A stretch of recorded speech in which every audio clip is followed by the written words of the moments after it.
All right, week 7 of data analytics. We're taking a little bit of an adjacent step this week. We're going to talk about cyber. So we're focusing just on cyber this week. And the reason is there's a lot of it's a big environment. There's a lot going on with cyber and understanding communications as it goes across the internet, as it goes across systems. Big enough discussion here that I think it's worth a module into itself. So that's what we're going to focus on. Good news is no reading, so you got that going for you. But we will have presentation, and it's kind of detailed. I go into some of understanding what does it mean to be sending these packets across the internet. How does stuff go across the data? How do you get information out of it? So I want you to kind of understand some of the basics there.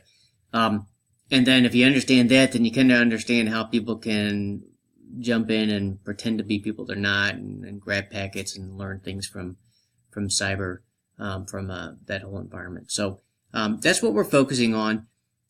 Obviously, there's a lot going on the internet, so it's a huge data issue. Being able to capture what's going on the internet, be able to monitor what's going on, store that, do analytics on it.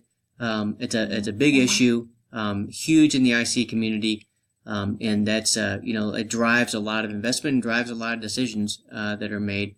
And a lot of the things that we get to from a constitutional perspective, you kind of need to understand what we're talking about in cyber to be able to do that. So that's what we're doing this week. There'll be a presentation, so review the presentation. A lot of discussion on some of the specifics, and then an assignment that really kind of want you to kind of understand and think through how you would do some of these things if you were given the challenge of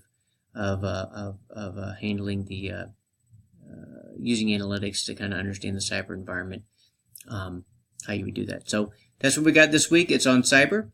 So welcome to week 7, and have fun.